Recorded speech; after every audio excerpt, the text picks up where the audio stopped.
कह रही हूँ ना, मत करो तारीफ, मत करो। तुम्हारी तारीफ करने से मुझे इसलिए फर्क पड़ रहा है क्योंकि मुझे पता है शादी के बाद अगर तुम्हें हगने भी जाना होगा ना तो तुम्हें इनको बता के जाना पड़ेगा अपनी सास को कि मैं हगने जा रही हूँ। समझ में आई?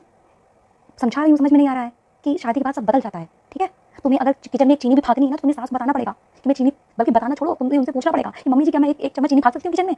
हाँ, अगर फ्रिज में 10 पीस रखी मिठाई के उसमें से एक पीस मैं खा लूँ, ये भी तुम्हें पूछना पड़ेगा उनसे। मेरी सास अच्छी है, बाद में पहले मैदान में उतरो। हाँ, ऐसे नहीं चलता है, पहले मैदान में उतरो तब समझ में आता है कि जो सामने वाला है कितना पावरफुल है।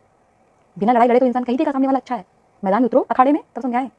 और दूसरी बात ये अभी तुम्हें इतने लड्डू फूट रहे हैं क्योंकि तुम्हें शादी नहीं हुई है। शादी के बाद जितने तुम चाहे जितनी तुमने काम कर डाला हो, चाहे तुमने जितना मेहनत कर डाली हो किसी के लिए, चाहे जितना बहुत बड़े चीज़ें हासिल कर ली हो, लेकिन तुम्हें ये लोग बता देंगे कि तुम कुछ नहीं हो, तुम्हें कुछ नहीं आता, तुम कुछ नहीं कर सकते ज़िंदगी में।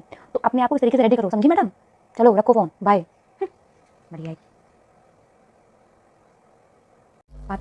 पता है तुम्हें आज लग रहा है कि सब कुछ बहुत अच्छा है, लेकिन बहन एक चीज़ समझ लो, बस तुम एक दो बार ट्राई कर लेना, बहुत ज़्यादा नहीं, बस एक ही दो बार तुम ट्राई कर लेना।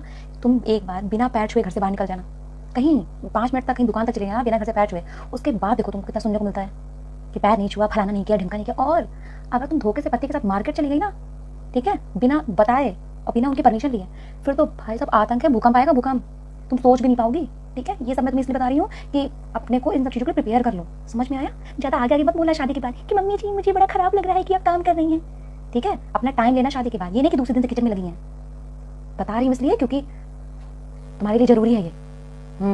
और क्या, तो शुरुआत से उतना ही रूल बनाना जितना कर सकना, जो नहीं कर सकते हो आगे चल के वो रूल मत बनाना क्योंकि बाद में बहुत झेलोगे तुम।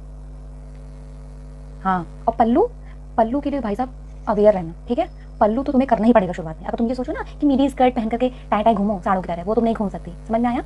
अगर तुम्हें मिडी स्कर्ट ये सब पहनना है ना और ये शॉर्ट्स